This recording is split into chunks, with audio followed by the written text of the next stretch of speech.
Di JA Backyard Farm kembali lagi. Kita bakal ngebahas kandang ayam saya di JA Backyard Farm. Kalau orang sekarang lagi pada heboh kandangnya tuh model free range atau umbaran ya. Tapi misalnya ada yang umbaran tapi ketutup atapnya gitu. Kalau ini kita benar-benar diumbar, benar-benar atasnya tuh langsung langit. Kandangnya ada, cuma kandang buat malam sama buat hujan aja. Kita langsung lihat aja spek kandang kita ya. Oke.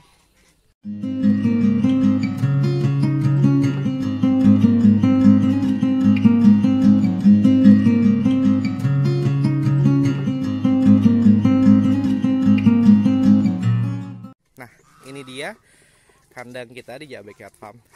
Kandang ini kita pagerin bambu. Ini atapnya langsung langit, nggak ada atap. Ini di bawah pohon karena di sini daerah Kerawang panas ya. Jadinya saya harus bikin kandangnya di bawah pohon. Nah, ini kita kelilingin bambu, terus kita kasih penghalang yaitu waring, jaring. Nah, ayam-ayam di sini tidurnya di ini, di tempat ini. Ini ada kandang kambing di belakangnya. Nah, kandangnya cuma tidur di atap yang ini, pakai karpet aja. Terus dia tidur di sini sama dia tidur di atas itu. Nah, ini benar-benar kalau kehujanan ya kehujanan mereka. Cuma kalau misalnya ada kandang ini mereka kalau dibiasain dari kecil, ini kan saya melihara dari kecil, itu dia udah aman. Mereka udah pasti masuk sendiri ke kandangnya. Ini kemarin saya waktu itu sempat ini, tapi disaranin ini untuk ayam-ayam yang emang udah biasa dari kecil ya. Soalnya kemarin saya nyoba di ayam petelur, ayam Arab yang udah saya masukin di umur-umur 6 bulanan, itu mereka kadang kebanyakan yang nggak bisa adaptasi. Tapi kalau yang dari kecil nih kayak jago ini, terus yang ayam kampung ini kan saya pelihara dari kecil, saya biasain dari umur dari di bawah 1 bulan di box, di atas 2 bulan saya mulai kenalin dengan nyeker-nyeker sendiri. Nah, kayak kandang kayak ini juga kita nggak bersihin ya. Ini juga daun-daunannya kalau udah musim hujan numpuk, kita bisa pakainya buat kompos. Nah, ini kenapa sepi ayamnya, soalnya lagi pada ngerem. Tuh, lagi pada ngerem ya. Jadi sekitar betinanya ada sekitar yang ngerem 1, 2, 3, 4, 5, 6 ini ada 7, 8, 9, 10, 11, 12, 13, 14, 15, 16, 17, 18-an betina lah. 18 betina. Jantannya cuma 1.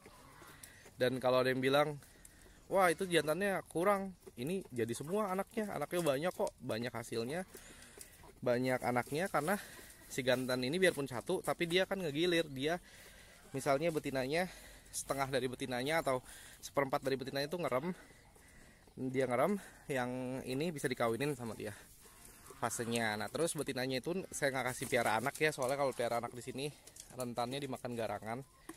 Jadi anak saya ambil, betina yang masih mau ngerem saya kasih kerem. Kadang mereka ngeremin telur-telur entok juga kalau udah lebih gitu itunya, kapasitas telurnya kayak ini. Nih, tuh, itu anaknya, anak entok ya. Nah, itu ntar kita ambil kalau udah kering anaknya. Nah, ini mereka bisa netesin telur kalkun juga. Yang ini telur kalkun, yang ini telur ayam petelur tuh yang tadi ada ya. Nah, tuh. Nah, ini ayam Arab. Nah, kita juga sembari bahas jenis-jenis ayam yang di sini ya. Yang di free range ini, yang di umbaran ini, ayamnya ini ada ayam petelur, Rhode Island, bukan keturunan RIR, cuma dia Lohman pokoknya yang petelur yang kulet yang biasa dibeli. Dulu saya ada beberapa ekor, terus kurang kuat, yang sisanya saya jualin.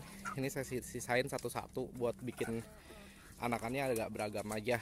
Nah, itu ada indukan ayam itu ya, ayam petelur, tapi yang bukan ditumpahin. Itu yang putih ini indukan ayam petelur, cuma dia yang parent stocknya biasanya dia dikawinin sama RIR, ayam Rhode Island Red. Dulu kita sempat ada video sedikit tentang waktu kita melihara RIR, kita sempat punya jantan juga. Cuma sayangnya dia emang harus dipelihara di full atap ya. Saya coba di umbaran begini, dia performanya nggak bagus. Nah akhirnya saya putusin jantannya ayam kampung. Nah 2 ini yang saya sisahin, ayam Arabnya juga ada cuma 2 ekor, juga itu juga saya sisahin buat biar anaknya beragam aja. Nah kalau yang putih ini ayam kampung, yang ini yang warna-warna blorok ini juga ayam kampung. Mereka bisa ngerem semua. Yang ini ada nih ayam kampungnya agak kecil, tapi kalau yang ini pada super gede-gede nih, sama yang lagi ngerem tuh. Nah ini jagonya nih, ini jago satu-satunya, soalnya kalau digabung jago lain dia pasti ribut. Nah nanti kalau kita ekspansi kandang, ini juga tadinya kandangnya bekas dua jago, yang sebelah sini jago petelur, yang sebelah sini jago biasa. Tapi tadi saya bilang jago petelurnya kurang, performanya kurang. Jangan nyoba kalau ayamnya tuh nggak dipelihara dari kecil, harus dikenalin tempatnya dulu. Tapi kalau misalnya udah dicoba, ini produksinya tinggi banget, terus juga kawinnya itu nggak ribet, nggak harus 1 jantan 5 betina atau berapa. Nah makannya juga hematnya ampun. Kenapa saya bilang hematnya banget? Karena di sini mereka free range-nya gede, umbarannya gede, mereka bisa makan apa aja. Bahkan misalnya kayak ini nih, jambu meteknya nih, kita kan kadang nggak makan ya. Ini misalnya kita bisa kasih di mereka nih, mereka bisa makan. Tuh, kadang jambu meteknya jatuh atau nanti ada kadal atau cicak atau apa, mereka berburu sendiri, makan sendiri. Nah apa namanya, keuntungannya diumbar gitu. Nah terus makanan sisanya pun biarpun jatuh, cuma kotorannya tuh nggak jadi basah. Kalau di musim penghujan aja, misalnya saya lebih itu tempat makannya saya ikat, atau biar dia nggak tumpahin makanannya, atau kita kasih makannya tuh full kalau misalnya tanahnya udah mulai kering. Nah selama dia ada hujan, biasanya kan cacing keluar dari tanah atau yang lain. Nah mereka bisa makan itu. Jadi ini ayam benar-benar kayak ayam kampung yang orang dulu pelihara, tapi dengan sistem pagar dan diintensifin. Cara buat ngurus anaknya juga kita atur, jadinya mereka natural. Ini kan kita Backyard Farm konsepnya tuh natural farming ya. Jadi kita balikin apa hakikatnya mereka. Misalnya si ayam ini, mereka tuh maunya ngumbar, maunya natural, maunya baunya tanah, dia harus kena matahari loh, dia harus berjemur gitu. Kita harus provide, kita harus bikin senatural mungkin. Nah nanti kita bisa bikin bibitannya itu bisa kuat nantinya. Kalau misalnya keuntungan dan kerugian tentang kandang yang benar-benar diumbar, di benar-benar cara dulu lagi ya. Nah keuntungannya satu, hemat pakan, karena pakannya mereka bisa nyari lagi dari luar, banyak makanan yang mereka bisa cari atau mereka bisa ceker di luar sana. Yang kedua, mereka balik lagi ke natural insting mereka. Mereka tahu hujan, mereka harus masuk kalau hujan. Mereka tahu bahaya, mereka bisa ngindarin binatang-binatang yang kayak garangan gitu. Kadang jantannya ngelawan atau mereka harus terbang ke atas kalau buat hindarin mereka. Mereka juga balik ke insting natural si ayamnya lagi. Nah terus ketiga, kandangnya ini dibersihin mah jarang ya, kadang nggak dibersihin juga nggak apa-apa. Paling yang di tempat tidurnya mereka aja, di bawahnya itu kan kotor, kita sapu, kita keluarin, kita bisa pakai buat kompos campur sama tanah-tanah ini. Ini juga kalau misalnya lagi kotor banget, kita bisa tambahin sekam bakar atau bekas bakaran kayu, itu buat ngilangin amoniak ya. Itu karena ada karbonnya di sana yang bisa neken karbon amoniak, tapi kita campur tanah lagi, nanti campur sekam biasa lagi buat biar ayamnya tuh nggak makan banyak. Nah terus keuntungannya lagi, kita bisa bikin nih si ayam ini nggak, tutupnya tuh nggak ada ya. Kalau hujan ya dia udah hujan, tapi karena di bawah pohon hujannya nggak terlalu kena mereka. Ini kita ada atap depan. Nah ini mereka tetap bisa ngerem dan bisa ngasilin anak natural ya. Anak yang ditetesin ibunya, saya sih udah lihat sendiri karena saya juga punya mesin tetes. Itu lebih sehat, lebih gemuk, lebih gede badannya. Ini nggak harus kita ini. Kalau mesin tetes juga bagus. Kalau emang muternya terus suhunya itunya udah pro mah udah no comment lah, itu juga pasti udah bagus. Sama bagusnya sama ibunya. Kalau misalnya di ibunya ya itu lebih natural aja, lebih kita manfaatin. Gimana sih cara buat manfaatin tuh ayam yang brody tuh maunya ngerem gitu, terus berhenti masa telurnya ya, itu dia mendingan disuruh ngerem aja. Nah terus udah gitu kita pelihara jantan satu. Ini kosnya biasanya tuh tinggi di pelihara jantan. Ini yang keempat ya. Piara jantannya jadi satu. Biasa costnya tinggi di piara jantan. Ini piara jantan jadi sedikit. Kita bisa melihara 2 dengan 40 ekor betina, atau 1 dengan 20 ekor betina, atau 25 ekor juga mungkin saya rasa masih kuat jantannya. Asal jantannya kita cari yang jangan yang tua ya, jangan terlalu tua, jangan yang terlalu kecil juga.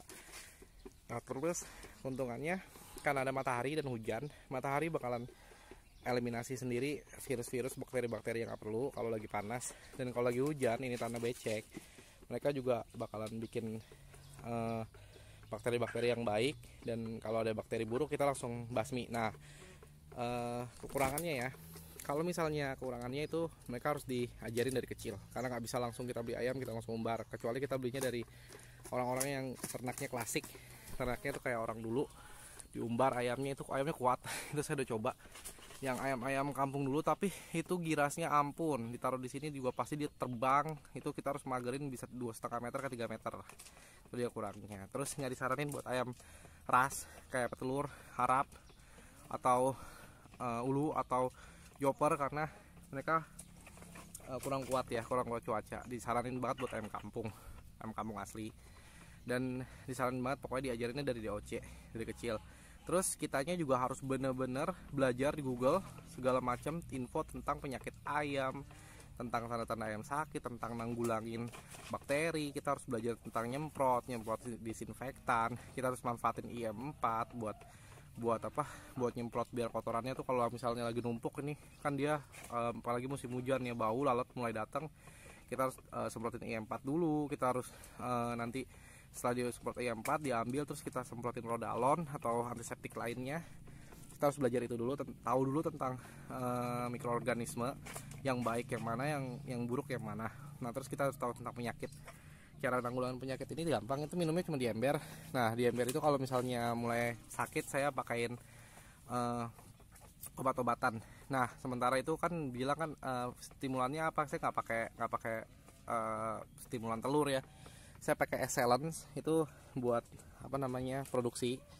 Itu saya buktiin sendiri itu lebih bagus dibanding kita genjotnya dengan vitamin yang biasa. Excellence itu bagus banget. Itu biasanya saya beli yang udah kayak model stimulan gitu. Dia udah ada kurkuma fitnya, udah pokoknya herbal tapi ada Excellence-nya. Itu nanti kita bahas deh masalah itu. Kalau nggak saya beli Excellence yang murninya, saya campurin minumnya. Pokoknya minumnya ini sih biasa saya nggak kasih apa-apa, itu juga paling kasihnya kalau produksinya mulai turun. Ini kalau produksinya lagi bagus, matahari lagi bagus, nggak musim hujan, saya nggak bakalan kasih apa-apa, mereka natural aja. Terus juga pakannya saya kasih konsentrat 1 hari sekali. Ini hemat kerjaan banget. Ini konsentrat yaitu buras, terus saya campur nasi. Ini nasi yang kita bikin waktu itu bikin nasi sendiri buat ternak. Itu di sana juga ada menir, saya kasih 2 biar mereka pilih. Nah, ini biasanya bisa habisnya lama. Ini kenapa nggak saya kasih makanan yang gantung ini, karena percuma ya kalau ayam kampung, kadang yang gantung itu dinaik-naikin terus jatuh. Kalau kayak gini dia biasanya habis nggak lama, dia habis terus dia maunya nyeker, jadi saya biarin lah, nanti diceker-ceker, yang sana juga udah habis duluan tuh makanannya. Oke, gitu aja info tambahannya. Kekurangannya itu tadi kita harus bisa kontrol penyakit. Penyakitnya udah pasti lebih bahaya dibanding nutup. Oh iya, kelebihannya lagi tuh lupa saya, itu hemat biaya ya. Ini hemat biaya banget, karena nggak harus kita pakaiin asbes atau nggak harus ditutup. Kita kandangnya ngemper aja lah, kayak istilah di balik. Terus saya nggak saranin kalau di dataran tinggi, atau dataran tinggi itu kan dingin, kita harus bisa begini, cuma itu nggak disaranin cuma ditutup karpet, harus ditutup full box, harus ditutup triplek semuanya biar mereka tuh nggak kedinginan. Terus bisa dikasih lampu tambahan penghangat juga. Nah, ini juga, oh ya saya lupa bilang, kalau malam itu kan ada lampu di kambing jadi terang, mereka bisa ngumpul di tempat terang. Jadi mereka tidur di atas nih, di pinggir-pinggiran kambing. Ini di sini juga mereka kadang tidur nih di atas sini. Nah, telur ayam kampung, ini telur ayam mutiara nih saya naruh di sini. Soalnya kemarin telur ayam kampung sih banyak, cuma saya biasanya satu indukan aja bisa ngeremin 2 periode, 2 anakan nih. Tuh sekali ngeremin banyak kan, lumayan. Jadi kalau ada yang nggak telurnya nggak kerem sendiri, ya saya suruh dia ngerem telur lain. Kadang kalau misalnya saya lagi pingin gitu, lagi mau bersihin, mau disapu, ini kan kadang kan kambingnya ditarik sini ya kotorannya sama ayam. Ini bagus banget buat composting. Kadang saya cangkulin buat apa, bikin kompos buat tanaman. Itu dipisah gitu nanti kan ini. Nah ini pintunya kadang saya buka terus ayamnya tuh saya biarin tuh mereka main ke sana semua, ke umbarannya kambing. Nah itu mereka bener-bener sehat banget ya kalau di sana ya. Nah ini karena jumlahnya masih belum banyak, juga di sana masih ada alang-alang tuh, tempat garangan tuh, saya belum berani ya. Tuh lihat jamunya udah habis. Mereka bisa makan apa aja di sini.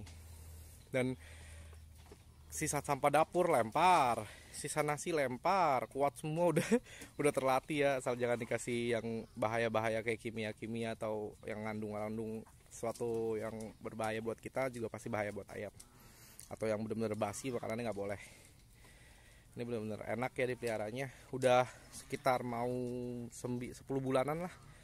Ini saya pelihara ayam dengan kayak gini, udah ada hasilnya juga anaknya. Oke, kita tutup aja ya segini. Oke, segitu aja dari saya Jojo Zulfakar, pembahasan tentang ayam kampung nih.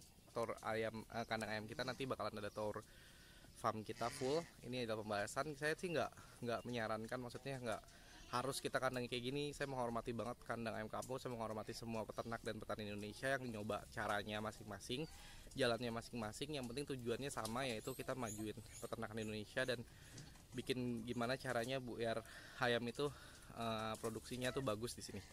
Nah kalau cara saya ini dengan sangat tidak saya mohon maaf bila ada kata-kata saya yang dirasa kurang. Ini cuma ide saya aja. Ini cara buat biar kita bisa pelihara ayam kampung tuh kayak dulu orang-orang tua kita atau nenek kita peliharanya kayak gini, tapi dengan intensif dan dengan hasil yang lebih tinggi dibanding dulu. Karena kan dulu bilangnya kan kalau ayam kampung kayak gini kan hasilnya tuh telurnya tuh lama karena dia ngerem atau apa. Tapi di sini ini betulnya lumayan bagus karena kita nggak kasih dia pelihara anak. Biasanya pelihara anaknya itu yang bikin telurnya jadi lama. Tapi kalau misalnya anaknya kita pelihara, dia paling dari 1 bulan dari setelah nelur itu dia atau paling lama tuh 2 bulan lah dia pasti nelur lagi.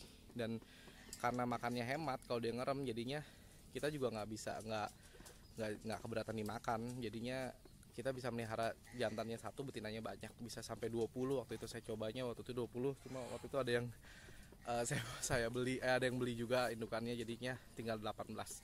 Oke, segitu aja dari saya Jojo Zulfakar. Nantikan video-video lainnya. Kalau ada yang kurang jelas tinggal di komen. Maju terus peternakan Indonesia. Semakin petani dan peternak di Indonesia berkarya dan berinovasi, maka semakin majulah bangsa ini.